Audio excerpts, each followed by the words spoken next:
a seminar called Theologies of Resistance Reconciliation. It began as a seminar, graduate seminar on Dietrich Bonhoeffer and Martin Luther King Jr. It's expanded over the years to Bonhoeffer, Niebuhr, King, and Dorothee Zola. I think Larry was colleagues at one point with the last two on that list. I can't think of a better person to speak to us today as we move from Bonhoeffer into Niebuhr. I first discovered Larry's work when I was writing a doctoral dissertation decades ago on Dietrich Bonhoeffer.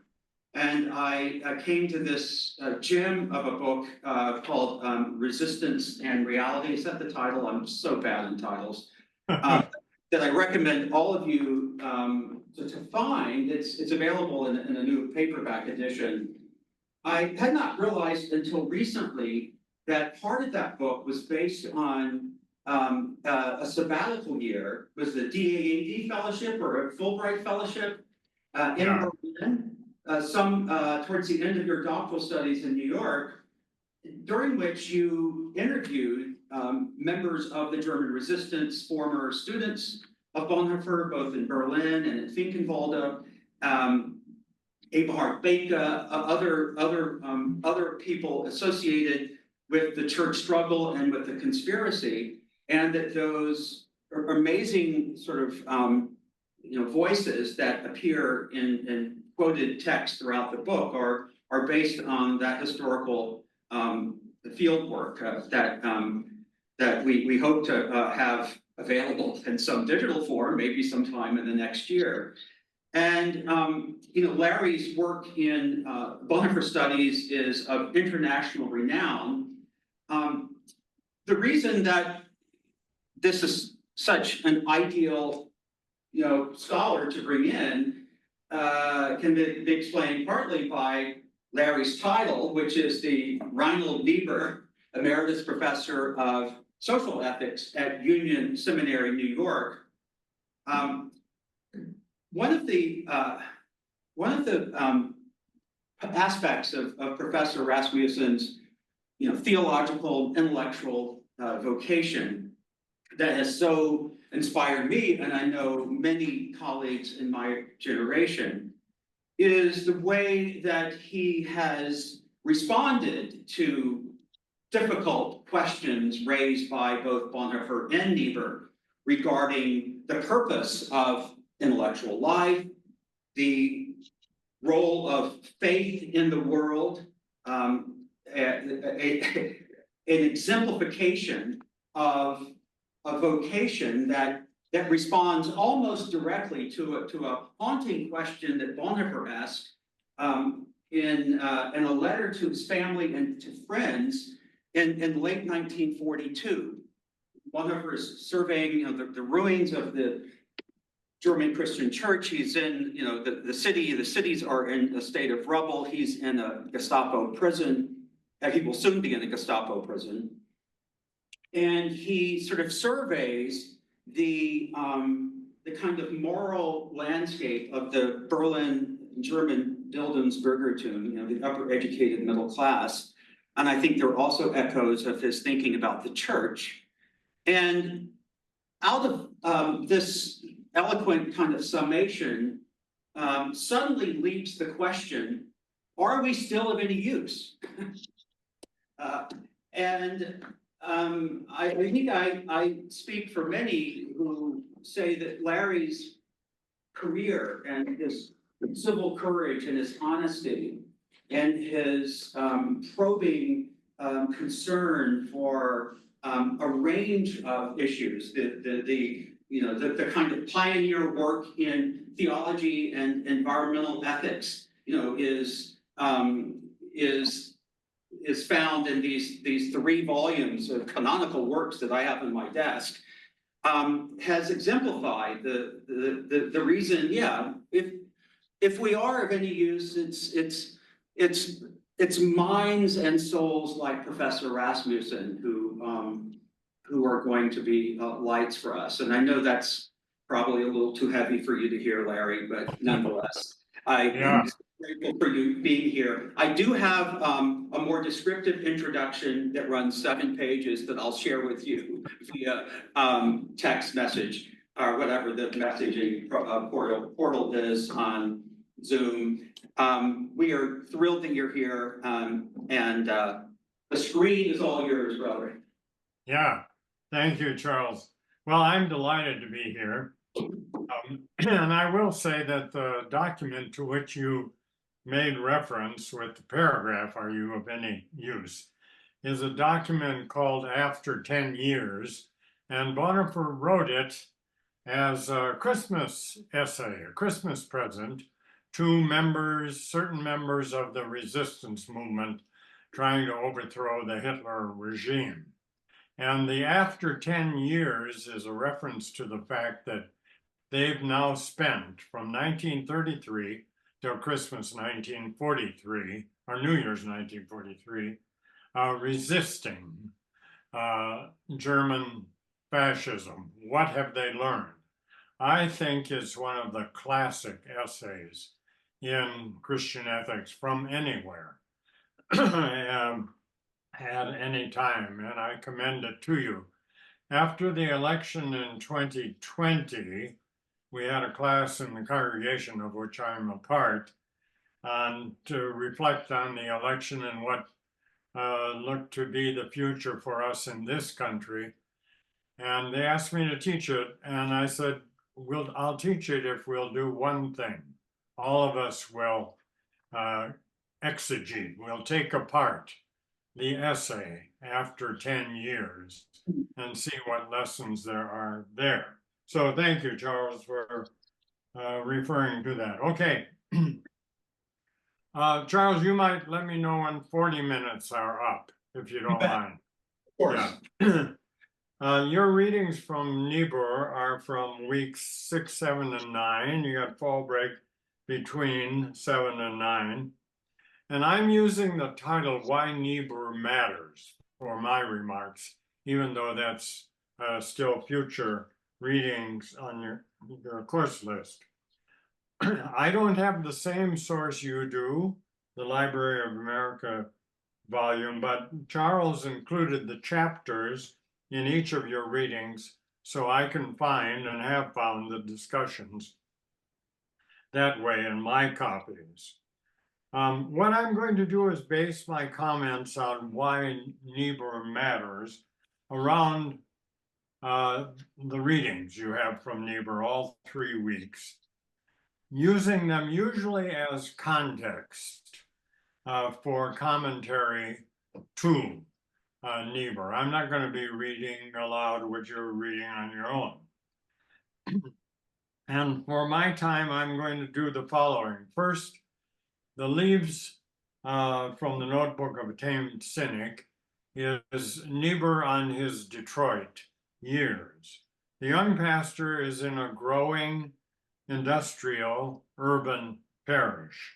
That's new territory for him as a kid from Wright City, Missouri.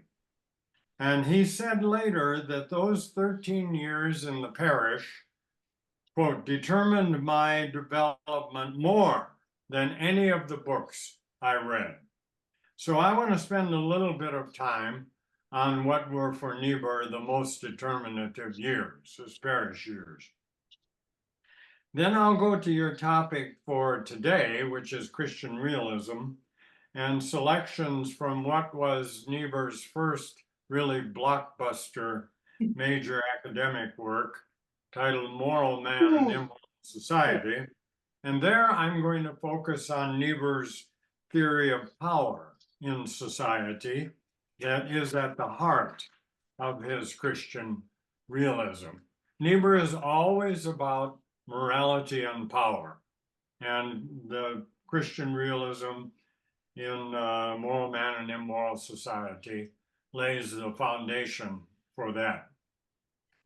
And the third and the last of my topics for why Niebuhr matters is Niebuhr on democracy. Well, I've chosen that because we're 1 month or less.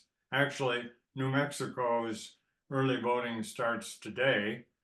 We're 1 month or less from the most, I think, probably the most fateful presidential election in US history, certainly among them. Thus, that's my choice of topics for the week where you read Children of Light and Children of Darkness. That book, Children of Light and Darkness, is the closest that Niebuhr ever got to filling out the Christian social ethic for which he was famous. I mean, even though he wrote many books, most of his writings as a good social ethicist was topical. It was on issues of the day for magazines and journals and a lot of op-ed pieces. They just, as an example, from 1942 to 1952, 10 years, he wrote 767 articles, none of them as books. Some of the magazines that he wrote for, he himself founded. First one was Radical Religion. Second one of more long-standing tenure and influence was Christianity in Crisis. But Children of Light and Children of Darkness is a good guide to his social ethical framework and substance. I'm addressing, however, only Niebuhr on democracy from that book. And in fact, I'm going to use a single line. And it's found in the foreword. It's page 13 in my edition. And it goes this way in the language of the time. Man's capacity for justice makes democracy possible. Man's inclination to injustice makes democracy necessary. And I'll probably dwell more on the second clause. Inclination to injustice makes democracy necessary, because that's where we are now. And we'll also talk about what he sometimes, other people used it for him more than he did, his Christian realism. We'll talk about it in connection with that defense of democracy. Well, I think we can do these three topics in my allotted time and have the half hour for your comments and questions. My last introductory remark is that all of this is quite personal for me, and it was a kick getting back into the materials here.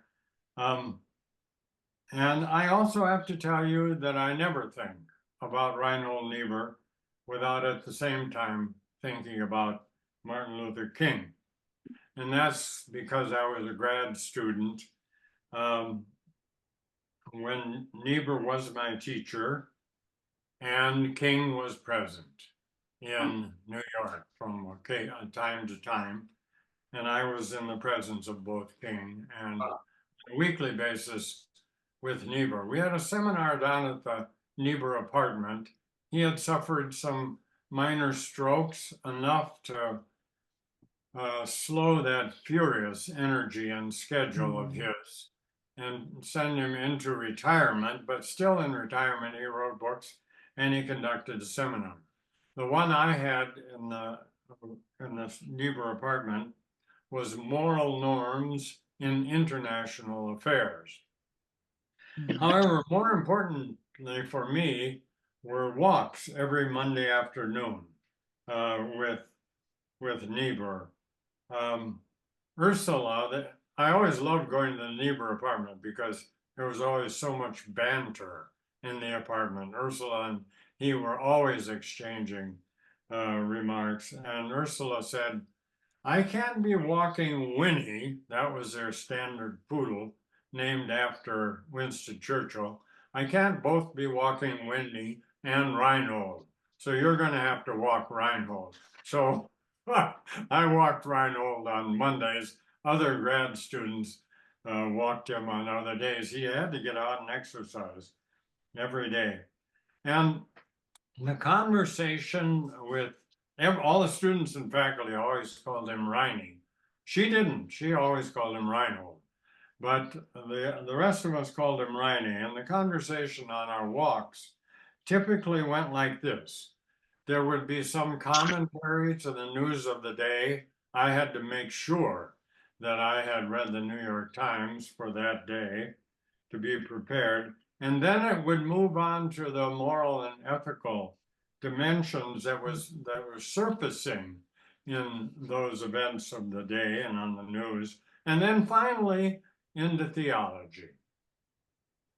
So that was the progression, but the theology was always theological anthropology. That is to say, theological renditions of the nature of human nature. It was all that was his topic, and many of you probably know that his most famous two-volume work from the war years, 1941, 1943, was a two-volume work, The Nature and Destiny of Man.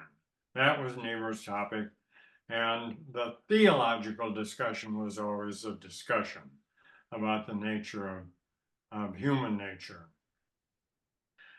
These were for me grad school years at Union, 65 to 68. That was also the time of King's intense presence in what was called the Civil Rights Movement. That really is you're still title. listening. It was, and it wasn't the right title for Niebuhr. Watch him. I mean, for King. The March on Washington was not the March on Washington for civil rights. The March on Washington was a I'm march going to on go to happy Washington hour for now. jobs Okay, and freedom. maybe I'll join you after a while. I have, pardon? Yeah, How long is this supposed to go? well, it's gonna keep going, so. Oh. I'm And everyone hopeful online, there- please mute themselves while we listen to the lecture. Thank you. Oops, I just wanted to say that one of my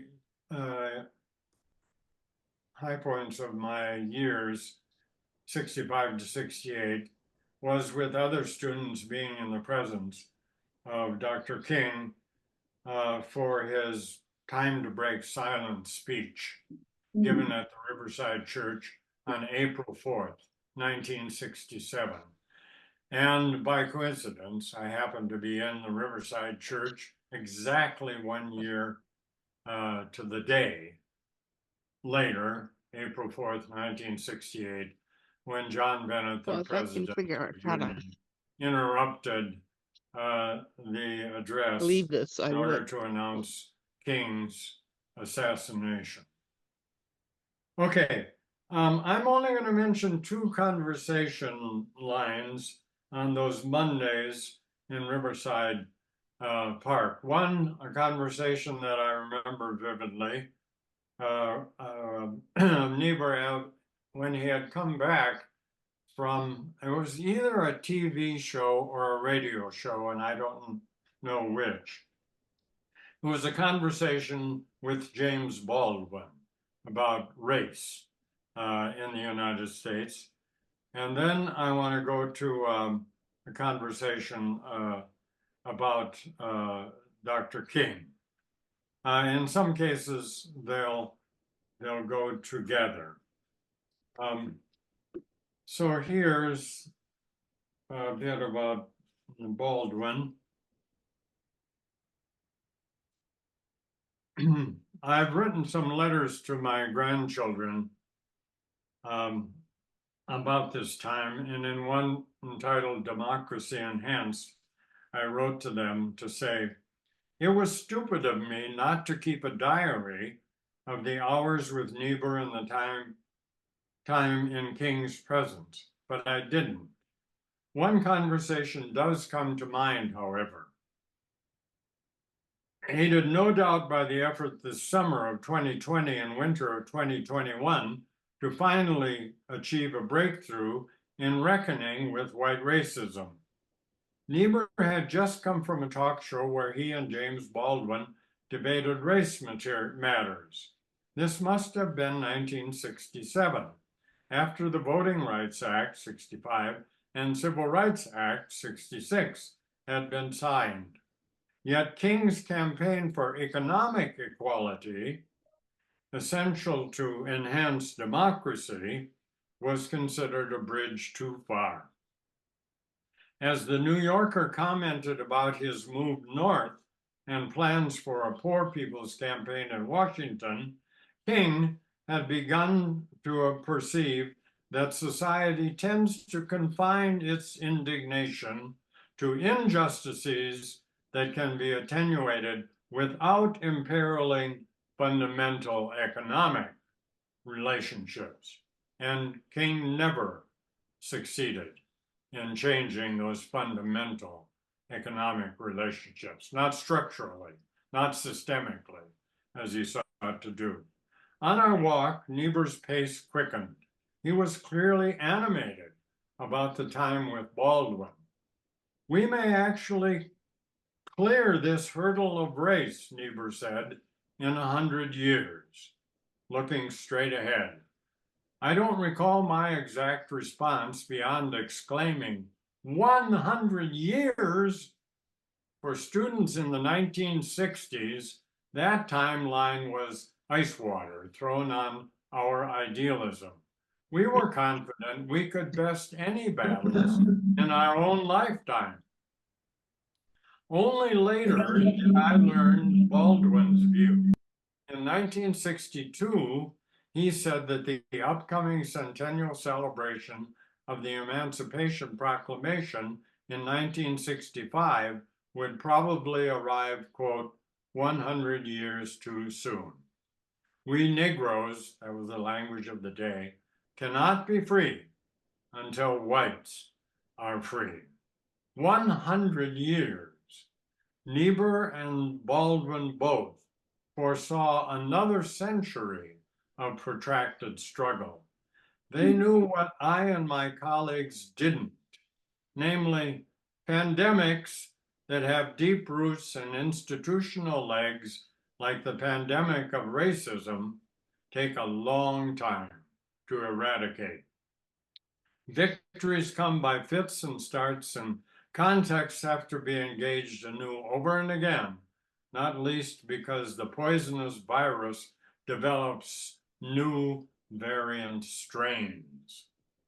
This means you should celebrate victories when you can, rest up, return to the struggle with vigor, and pass the torch when you must.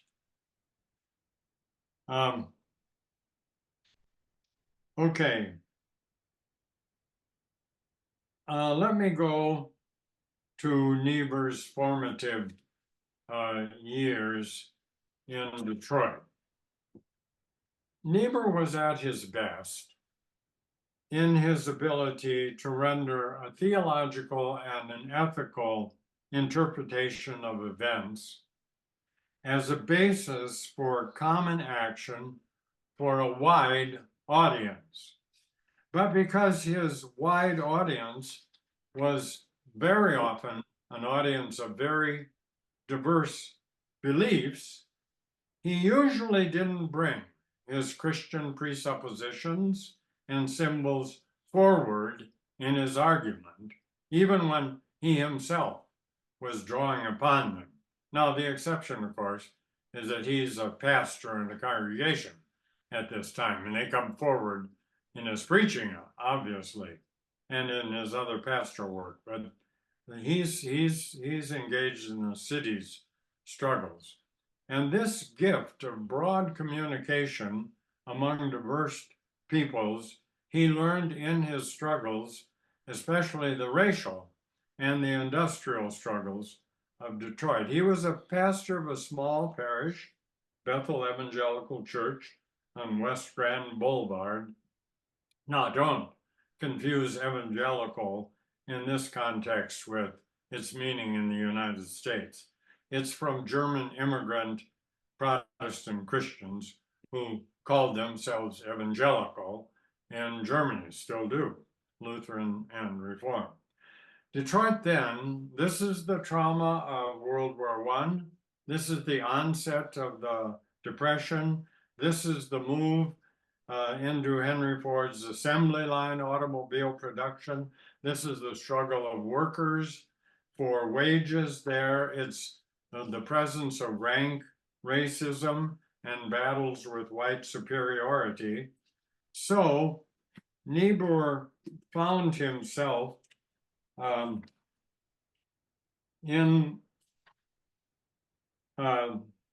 opposing both Henry Ford and the Ku Klux Klan, championing the labor movement, he always did, chairing the mayor's interracial committee, serving on the Detroit Council of Churches Industrial Relations Committee, joining the Fellowship for Christian Social Order and the Fellowship of Reconciliation, that was a pacifist group, pastoring a congregation that had grown from 65 members to some 600 and had become a community force to be reckoned with. And at the same time, he's traveling widely on denominational and ecumenical tasks, and he's writing for local consumption as well as for national church and secular press. He was writing for the Atlantic Monthly, for The Nation, for the Christian Century, for a magazine called World Tomorrow. He even published his first book. No one knows about it anymore. It's called Does Civilization Need Religion? Question mark. That was 1927. It contained, he said later, almost all the theological windmills against which he would very soon tilt his sword. Further evidence that Detroit was a period of theological ferment for him. It's also at this time that he began frequent travels abroad, joining a seminar to Britain and to Germany in 1923. These were countries, Britain and Germany, which he never let slip from sight as he became a Europeanist who systematically collected clues from abroad in order to better understand the United States. I should say that he came from an immigrant family. The kids were all born in the US, but the parents were immigrants, and the kids grew up bilingual. So father, who was a pastor, was having the boys read German theology in German as youngsters. And Reinhold Niebuhr was the one that brought person who became a famous theologian, another one at Union, Paul Tillich, because Niebuhr had read Tillich in German before Tillich was in English. So, and he was always a bit of an Anglophile, ended up marrying an Oxford Don, Ursula. But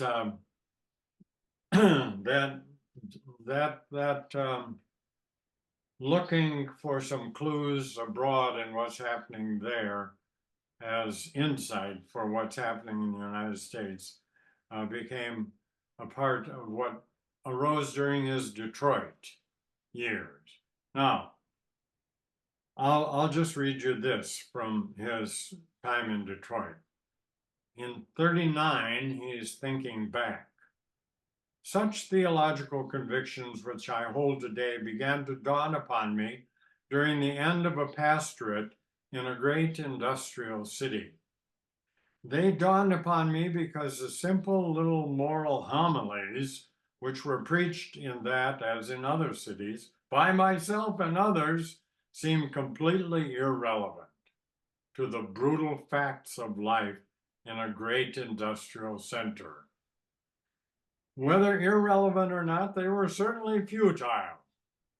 They did not change human actions or attitudes in any problem of collective behavior by a hair's breadth, though they may well have helped to preserve private amenities and to assuage individual frustrations. So he didn't find anything happening in the churches in Detroit really addressing the issues of urbanization, industrialization, racism, so on. He goes on to say that the convictions which dawned in my pastorates were elaborated in a teaching position in a theological seminary. And that was at Union where he taught from 28 to 1960. Now I gotta move on here. Incidentally, Niebuhr joined the faculty at Union on a faculty vote, and he won that vote by 1 vote. Huh. They almost rejected Reinhold Niebuhr at that point. The reason was he had no PhD, and were they going to allow a PhD? If Niebuhr were to applying to a position at Union Seminary today, he wouldn't even get past the search committee's application process. He also wanted to go to Union after college and study in seminary there. They rejected him because Elmhurst College, from which he had graduated, little college of his denomination, was not accredited, and Union wouldn't accept any students from an unaccredited college. Now Yale would.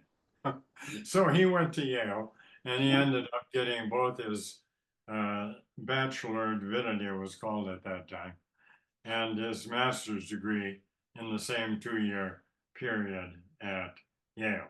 Okay, the last item I'm going to say about Niebuhr and the Detroit years that sticks with him forever.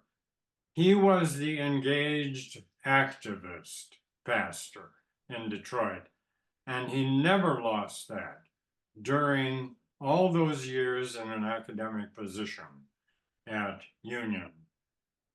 He had an uncanny sense for power dynamics and a real trained nose for getting,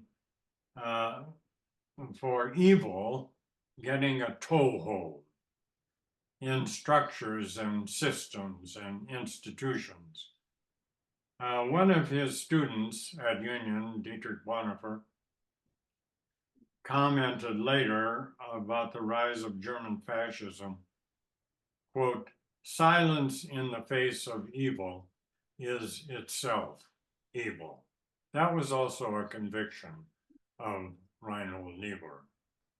He's always attentive to good as well as to evil. Okay, we got to move on to the next topic, and that's Niebuhr on power and drawing from Moral Man and Immoral Society. I'm going to first mention what Niebuhr provided in Moral Man and Immoral Society for King and SCLC and all sorts of organizations, SNCC and others in the so-called civil rights movement. Niebuhr writes in his, this is his realism, now we'll talk about Christian realism, but in his realism about the nature of power, utter honesty about the nature of power, he wrote that there will be a number of individual white men. He's writing this in 1932. There will be a number of individual white men who will identify themselves completely with the Negro cause. But the white race in America will not admit the Negro to equal rights if it is not forced to do so. Upon that point, one may speak with the dogmatism which all history justifies. White folks are never going to give up their power without countervailing power. He's echoing Frederick Douglass's 1857 speech in the West Indies, that power concedes nothing apart from countervailing power. So for Niebuhr, realism means it's hopeless to depend on the moral sense of the white race. And at the same time, his realism says, it's equally hopeless to attempt emancipation through violent rebellion. Where whites hold prevailing power and have the will to use it, they will use it. He entertains some forms of gradualism. He sees that such efforts, quote, such efforts operate within a given system of injustice and don't make a frontal attack upon the social injustices from which the Negro suffers. Let me underscore that, because it's in recent years that we've been underlining the fact of systemic and structural injustice. Niebuhr was on to that. He says forms of gradualism don't work if they don't get at the structural and systemic elements. And so what he then goes on to do in 32 is lay out what he calls nonviolent coercion and resistance, end quote. Nonviolence is clearly a form of coercion, and coercion is necessary in Niebuhr's eyes. For King too, nonviolence is a form of coercion.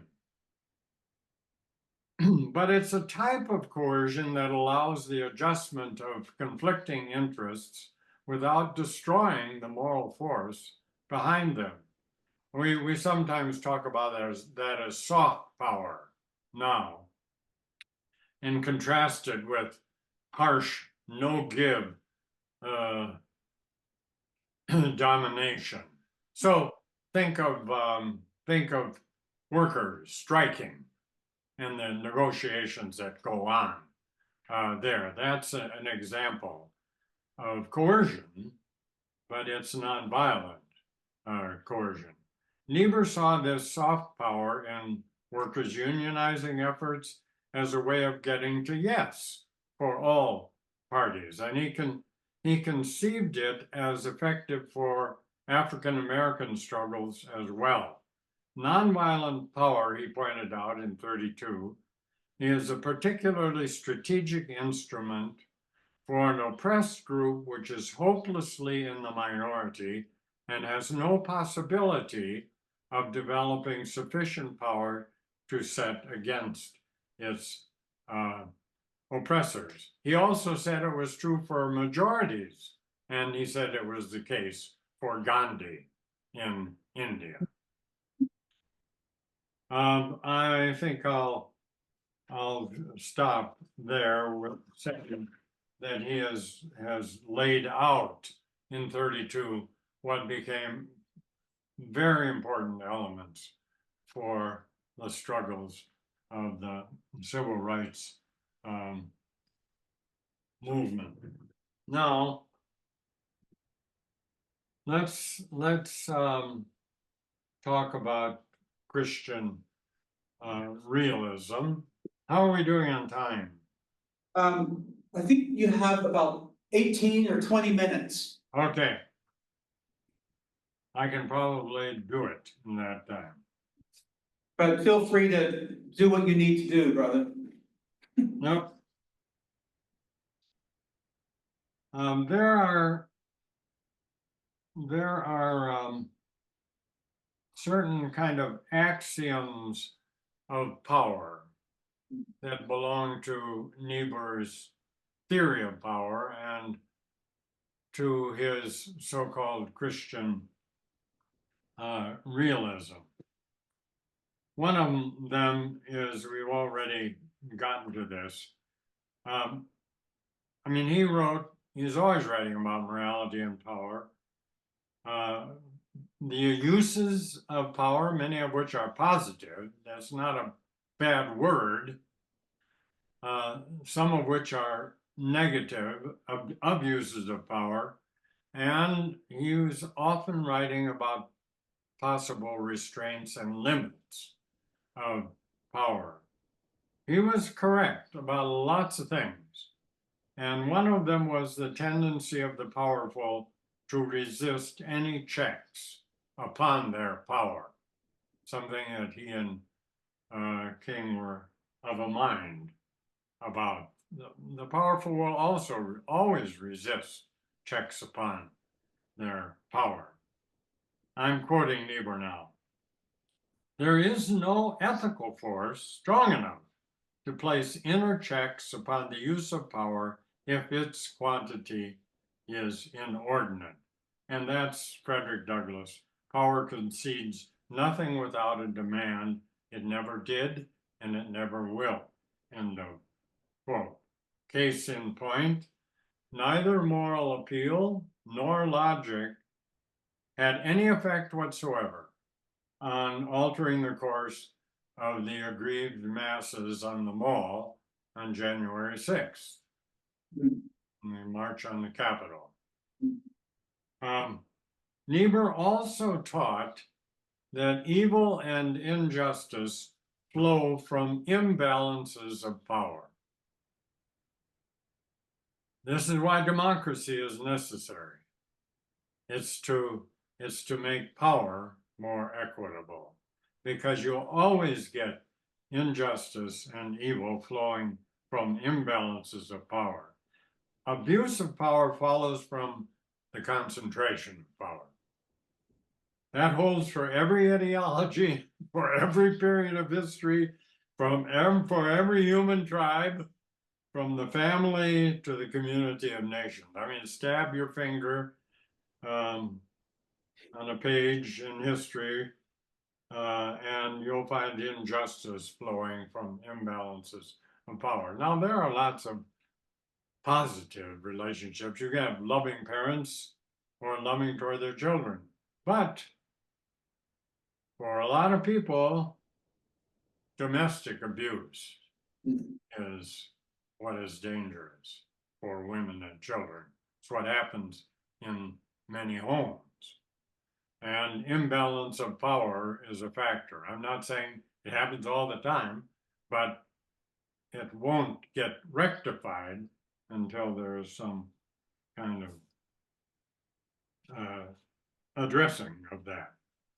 This propensity to injustice on the part of the reigning powers always put Niebuhr and King on the side of the underdog.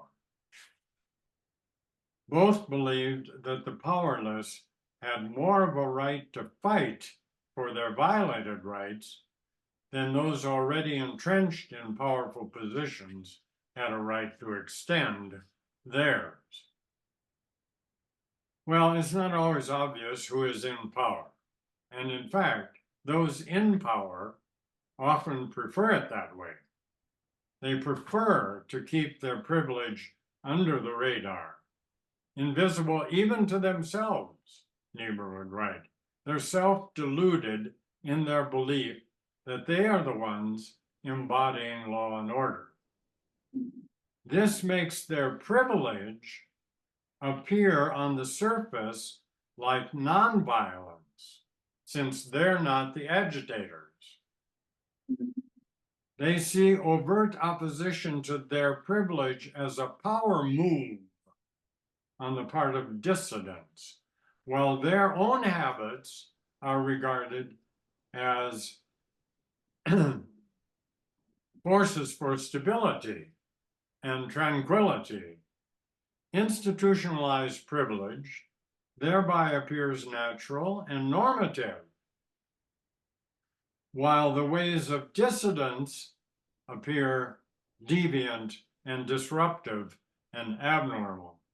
This always places those trying to eliminate injustice, I'm quoting Niebuhr now, at the moral disadvantage of imperiling the peace. They always look like the ones making trouble. This is why democracy and democratic power are so precious for Niebuhr. They act as a check upon human beings' regular, even predictable grabs for power, while also giving us a matrix for achieving the common good. Now, you have to know this, and I think I can just about finish, and we can go to discussion. Democracy is not, for Niebuhr or for King, the vote plus maximal liberty married to corporate regulated markets in the interests of an ownership society represented by concentrated wealth. That kind of system is one in which the fortunate few dominate the rest. And that's not democracy for them. That's plutocracy. Democracy is power that's accountable and equitably distributed. So for King, you didn't have true democracy unless you had economic, political, and social power spread across the society for all of its members. And all of this validates both clauses of Niebuhr's famous defense of democracy. Man, I would say, humanity's capacity for justice makes democracy possible. Man's inclination to injustice makes democracy necessary. I'll finish by exegeting or commenting to those two. Human capacity for justice makes democracy possible. For Niebuhr, what he calls Christian realism, what others named his position, Christian realism is really idealism and realism in conversation with one another, not just one. The Christian part is designates the idealism. How so? For Niebuhr, human beings are always breaking the mold. You cannot set limits to what human beings might achieve. You can't set limits to the creativity that human beings might come up with. You just can't set limits to what human aspirations might accomplish. That for him is idealism, and it's Christians made in the image of God, or Christians made participating in a nature of human nature in which imagination and creativity are a part of who we are deep down. So it's idealism and realism. And the realism part is that you will never have an accomplishment that isn't always given to corruption. So I gave you a couple of Niebuhr's axioms on powers.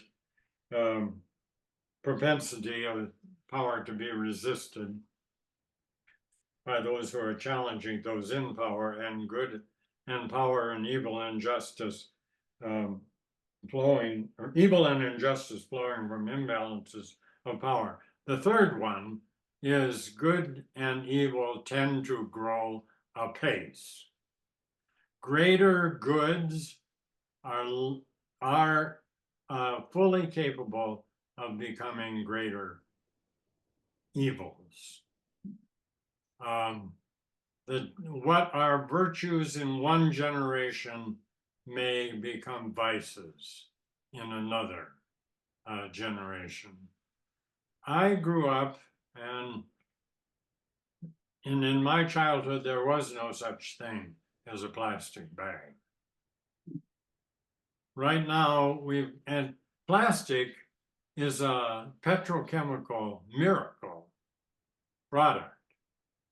But now we're threatening ocean life because there's so much plastic in the oceans and we're threatening pollution even on land. So that's a good example of what nobody doubted was a good thing. And we're now totally dependent upon it. My Prius is made of hard plastic, so is the airplane that you flew in last. Automobiles, all kinds of things. We're utterly dependent upon it, and it's a petrochemical product that is warming the atmosphere in its creation. Fossil fuels, no one doubted. My dad, I grew up in a gas station.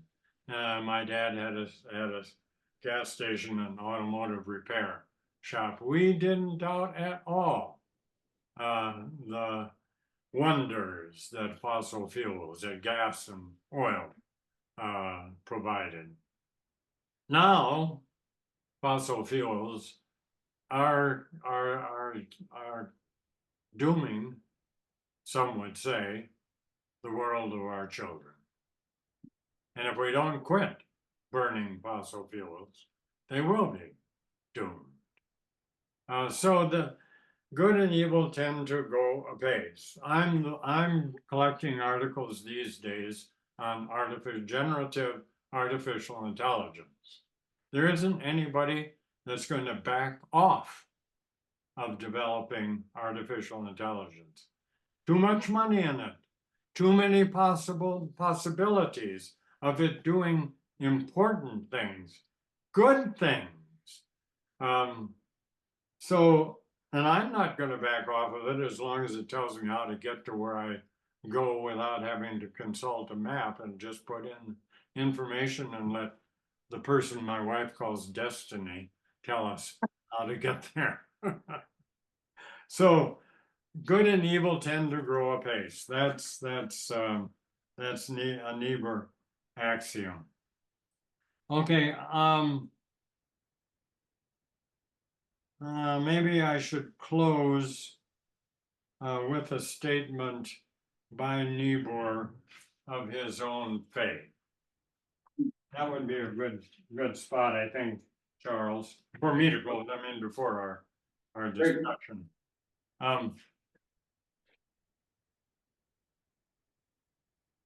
Okay. Now this comes from it's a passage from Children of Light and Children of Darkness. And it comes from the notes of the Union faculty when Reinhold Niebuhr died. And in their recollecting of the years 1928 to 1960 of Niebuhr, it has this to say first, and then I'll read the passage from Niebuhr's own writing. Those who knew Reinhold Niebuhr over the years remember his furious energy. His personality was as dialectical as his theology. He united flashing polemic and profound piety, scintillating wit and awed reverence, spectacular intellect and deep feeling. Noting that the interweaving of human activity with trust in God is the central theme of Reinhold Niebuhr's legacy, the minutes from Union closed by citing Niebuhr himself. This paragraph, which is the final paragraph in Children of Light and Children of Darkness. Here it is. The world community toward which all historical forces seem to be driving us is humankind's final possibility and impossibility. The task of achieving it must be interpreted from the standpoint of a faith which understands the fragmentary and broken character of all historic achievements and yet has confidence in their meaning, because it knows their completion to be in the hands of a divine power whose resources are greater than those of men, that's the language, and whose suffering love can overcome the corruption of men's achievements without negating the significance of our striving. I mean, I think that's where we are now. The world community, which all historical forces seem to be driving us, is both the final possibility and impossibility. That's where we're caught. But that striving is is profoundly significant. Okay, over to you. Thank you. Thank you, Larry. That was just exceedingly helpful and clear and illuminative. And I know we have questions both from students here in the classroom and to our guest out in the Zoom world. So please enable your microphone if you have questions and you're coming to us today from Zoom.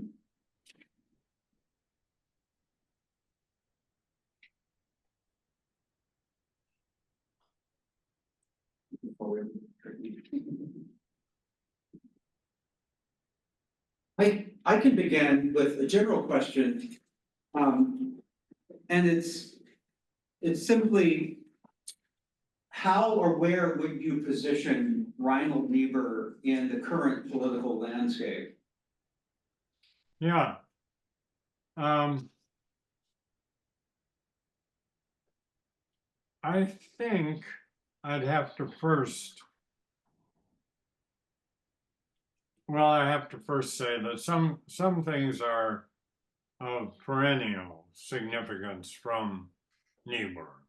That focus on morality and power and the play of power as essential to understanding different groups as well as individuals, but especially groups' positions, I think is a perennial contribution of Niebuhr.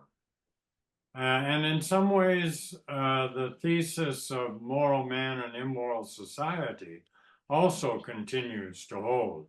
Niebuhr in Moral Man and Immoral Society draws a distinction between the resources that are available to individuals in close relationships, think face-to-face relationships with families, friends, and not so others who aren't friends, but still close relationships.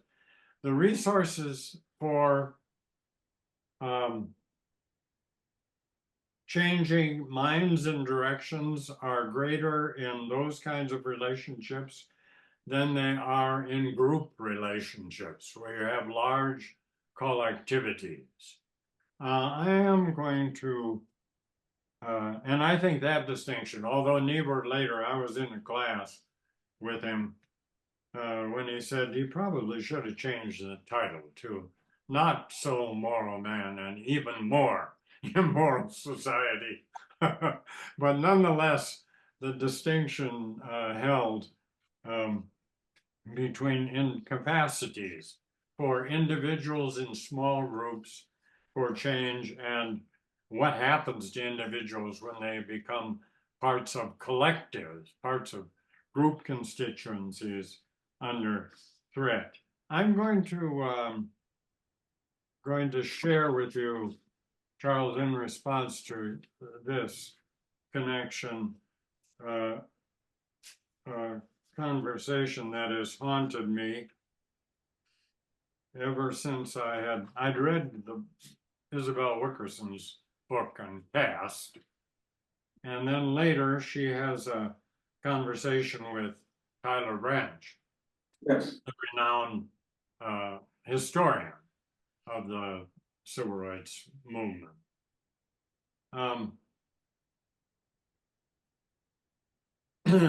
This is in one of my letters to my grandsons. Here's a conversation that haunts me. Isabel Wickerson, author of Caste, was talking with Taylor Branch, esteemed historian of the civil rights movement. Wickerson wanted Branch's thoughts about white citizens' response to the prediction that by 2042, the United States will be a majority of racial minorities. Eduardo, you'll be 27, Martine, you'll be 24. Both of you will be voters. People were angry when the predictions came out, Branch replied. People said they wouldn't stand for being a minority in their own country. Now there are troops at the border, Wickerson added, and shootings of Black and brown and Jewish people. This last reference was just days after the massacre at the Tree of Life Synagogue in Pittsburgh.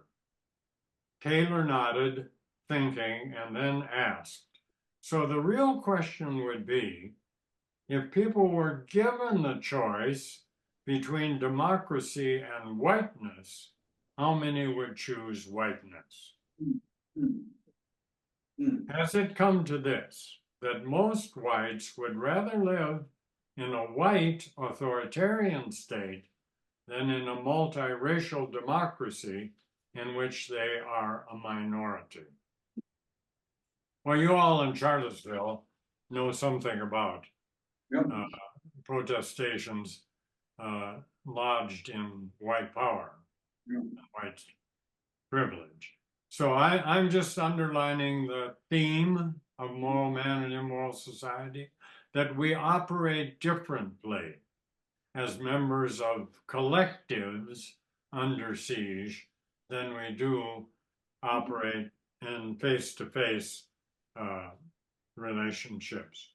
Okay, that's one thing. The other two things I would mention is that Niebuhr came under criticism from feminists, and for good reason. He was not misogynist, but his focus was always on political power. And in political power, the focus was largely in terms of male power and its exercise. And so Judith Wan and others said, Reinhold Niebuhr's theology doesn't really work for a lot of us who are feminists who have been lacking access to political power. And what we need is more of that. So he came under criticism for that. And one of the best critiques of Niebuhr's political power was by his student, Bev Harrison, the mother of Christian feminist social ethics, who taught Niebuhr at Union. My curious thing about me being the Niebuhr professor is that I never taught Niebuhr. And Bev Harrison taught Niebuhr. The only time I taught Niebuhr was at Howard University in Washington, D.C. I taught Bonhoeffer at Union, and the Germans who contributed money for the Bonhoeffer chair could never figure out why the Bonhoeffer scholar at Union, Christopher Morse, didn't teach Bonhoeffer, and why the Reinhold Niebuhr one did. And then when Bev retired, Jim Cohn wanted to teach Reinhold Niebuhr, so he took that over, and I was absolutely delighted that Jim Cohn wanted to do that, and that became one of his favorite courses and the students' favorite courses. Okay, so feminism has their protest against Niebuhr's attention to political power as primarily male. And what they needed was access. The third thing I will say, and it's true for both Niebuhr and King, is that both Reinhold Niebuhr and Martin Luther King is that they are so caught up in what is usually called modernity. Modernity has a 500-year history that starts with colonialism, conquest, colonialism, commerce, and Western Christianity establishing European based societies on every single continent except Antarctica. So colonization, conquest, commerce, this is the beginnings of the global economy, with it's the Dutch East and West Indies that are the first global corporations, and the Western Christian mission enterprise. That's the beginning of modernity in a lot of people's attention. Now, the second element of modernity is a 300-year project, which is the arising of the rise of the Industrial Revolution and 17th century science and technology, and its making of the natural world the object of not just study, but control. The purpose of 17th century science and technology is to get a grip on how nature works so that it can be turned to human benefit and services. Those two together, the 300 years industrial revolution, science and technology since then, and the 500-year project of post-colonial theology, are not really on the radar of, they're not unknown to Niebuhr and King, but Niebuhr and King both operate in a world which is a human-to-human world. It's a world where if you talk about justice, you're talking about justice between and among human groups. Or if you're talking about peace, you're talking about peace between human groups. What we face now, I'm not blaming them for not being people of our time. I'm not blaming them, but what I'm saying is that now, unless you have peace with and to the natural world, and unless you give nature, the natural world, its due, you will also not have a human world. Larry, that was fantastic. Can we go 10 or 15 more minutes? I'm good. That's up to you. I'll stop there. We have a question from someone I recognize to be an old classmate of mine, Harvard Divinity School. I think he's calling from Nashville. Jess Hale, for you. Yes, thank you. Thank you for remembering, Charles. Of course. Good Professor Rasmussen, would you, to the extent that we still have a Christian frame operative in this country's, resonating in this country's political discourse, would you think that Niebuhr would permit or encourage explicit use of Christian symbols and frames, like a symbolic vision of the kingdom of God? And I'm thinking of King and William Barber in their use to argue specifically concerning moral issues involving race and white supremacy, or is his realism more Rawlsian and incremental? I mean, he Yeah. certainly isn't as Christological as Bonhoeffer. No. I think there's a question in there. Yeah, there is. It's a very good question. And I have to answer it historically. When Reinhold Niebuhr was at Union and his colleague, who was underestimated all the time, but was ever as important in many ways, namely John Coleman Bennett, they were the forces in Christian social ethics there at the time.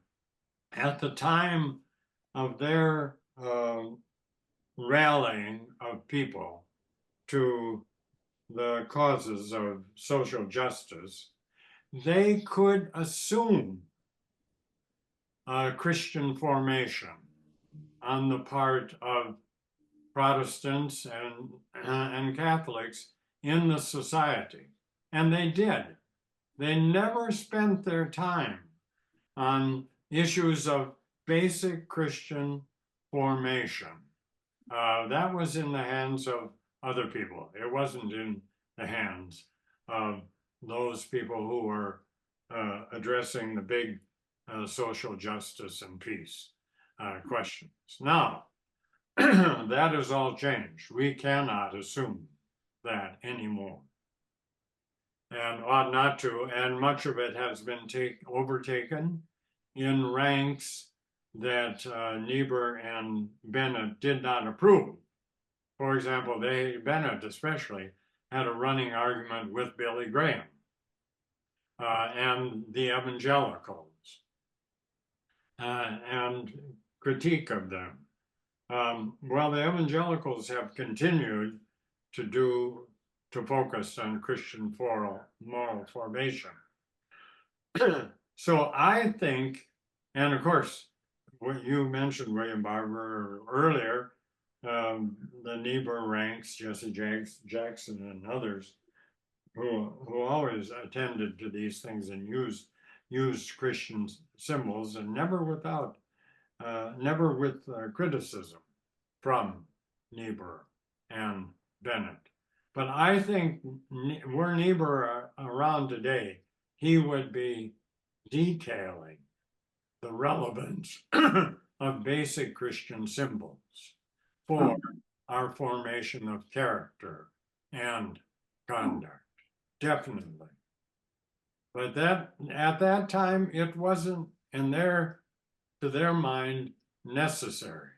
It was you already had folks who would show up when the appeals were made to the churches on these issues. I mean, I remember as a student, we were there all the time, and it was on the basis of our Christian conscience that we were. But now that conscience is not a part of the culture's own moral formation, yes, they would be doing that.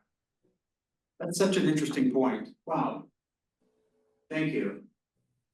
Other questions? Yes, Barbara Thompson, please. Hi, thank you. This is fascinating to me. I think I'm a bit of an interloper because I'm not an academic. I just saw this lecture posted on Facebook. But and I wanted to somewhat reflect just for a second on the question and tell you that I was part of a reading group this past year. We started with Exclusion and Embrace by Miroslav Volf, and then Jesus and the Disinherited, but we went on to read Moral Man and Immoral Society. And a lot of people in the group were survivors of the war in Bosnia or working on the border of Ukraine.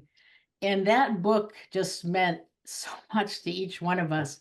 My own experience during the war in Bosnia, interviewing child survivors of war there, left me with the same craving that I felt in our group, which was for someone to say something that is true and real about human nature. And some of you may know Luther Smith, who is a Howard Thurman expert. He's here in Atlanta where I am and worked with us in starting some schools for refugee kids. But he told me that Reinhold Niebuhr isn't even read anymore, and he found out in most seminaries, and he was just shocked. So actually, that's the background for my question. When Trump first came to power, I remember taking part in two demonstrations, one as part of the women's movement and one on behalf of refugees and immigrants. And they were really heady, wonderful experiences. And they accomplished absolutely nothing from what I could see, other than to make us feel good. And then I read in my research, right now I'm working on a project on beloved community and education. And through Miles Horton, actually Miles Horton is who led me to Reinhold Niebuhr. But I was reading about King's experience of moving from sort of a optimistic view of human nature to where he thought he could use information and dialogue and persuasion to create a situation where white people would join the civil rights movement, or where they would give up power. And I think through the influence of Reinhold Niebuhr, I don't know this to be true, but I know he got more realistic and he realized that only power, some kind of power, could affect power. So this is my question after all that. The thing that strikes me about King is he moved to boycotts and things that would really hurt people's pocketbooks. But I don't really see that motivation in the people that I'm with. Their pocketbooks are actually doing quite well. And they don't necessarily want to move to an aggressive confrontation with power. I don't see that. But anyway, I just wonder, would Reinhold Niebuhr have any good advice to give us for the situation we find ourselves in, where really most people want to talk and protest, but they don't want to give anything up of their well-earned comfort? I speak not as a judge, but as a participant. Yeah, Thank you. thank you for splendid remarks and reflections on your own experience. I think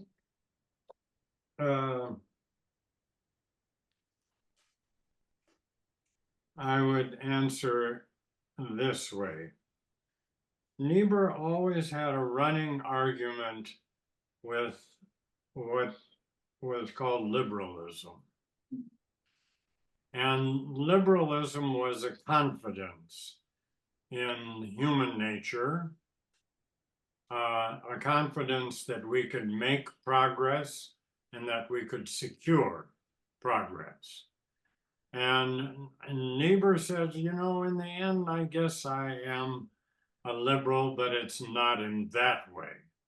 I'm a liberal in the sense that I think we have to have freedom, room to move. But in his critique of liberalism, Niebuhr critiqued the people that you're just mentioning. People who were ready to protest, people who were good critics, that is, able critics of society, but who were not ready to change their way of life as a consequence of what needed to be done. Now, I spend my time, and I have for 30 years, on climate issues. And I run into folks all the time, and I am among them some of the time, who are ready to do lots of things, but not to give up. I'm not stopping flying to see my grandkids in Brooklyn, and I live in Santa Fe. I haven't quit driving, even though I can drive an electric vehicle. My electric vehicle is just as dirty a car to build as my neighbor's fossil fuel. It's better to run, it's not any better. to put on the road, to build it on the road. So I haven't made major changes in my way of life. I haven't downsized the place I'm living in. So I'm among the liberals. Larry, you have solar energy from my recollection. Yeah, we've got all of that, but that doesn't scale up. Mhm.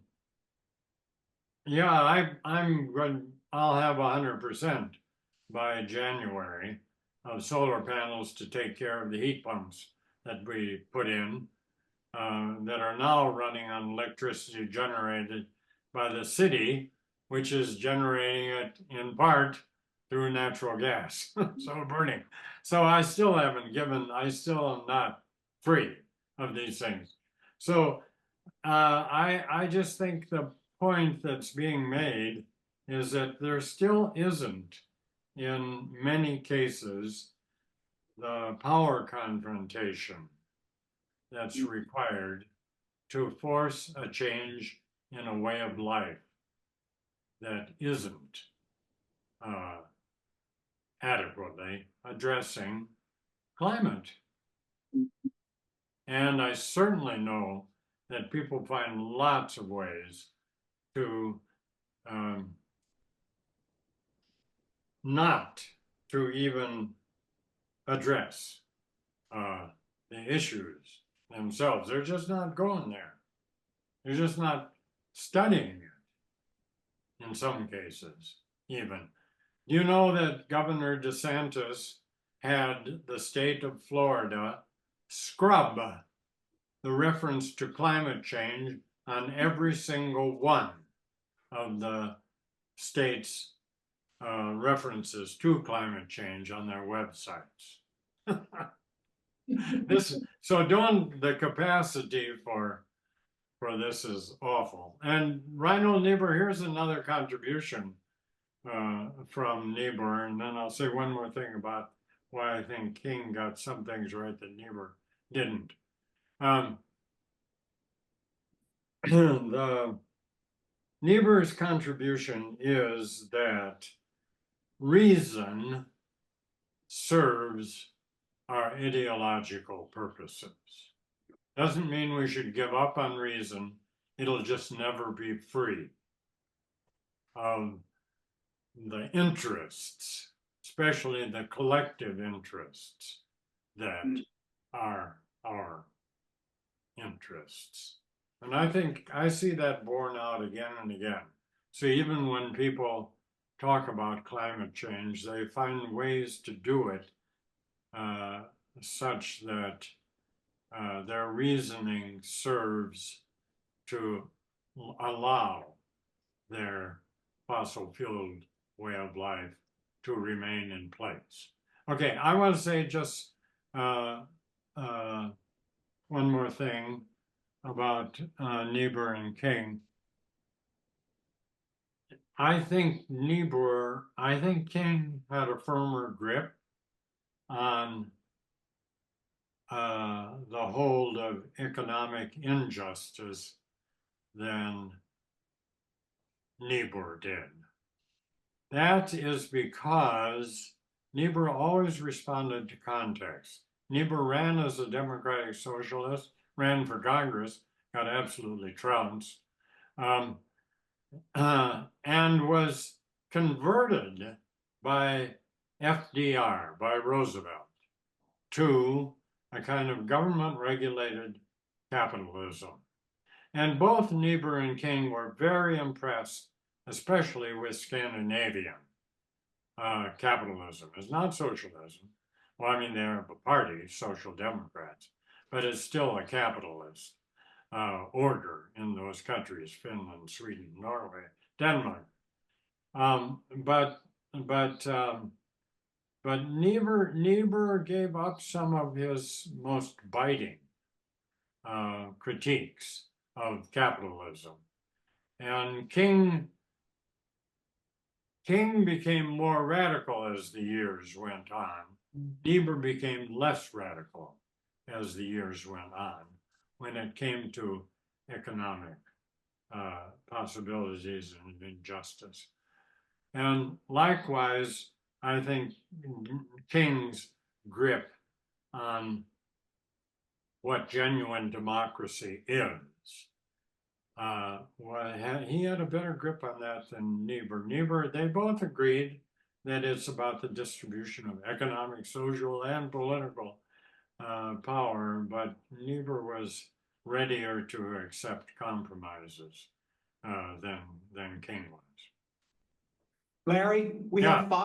we have 5 minutes, and Missy has her hand raised. Can we do this in 5 minutes? Let's try. Oh, sure. So just for cheerfulness sake, I will say that I have studied the irony of American history with Yeah. was at Hampton Sydney for several different groups, and they really liked it.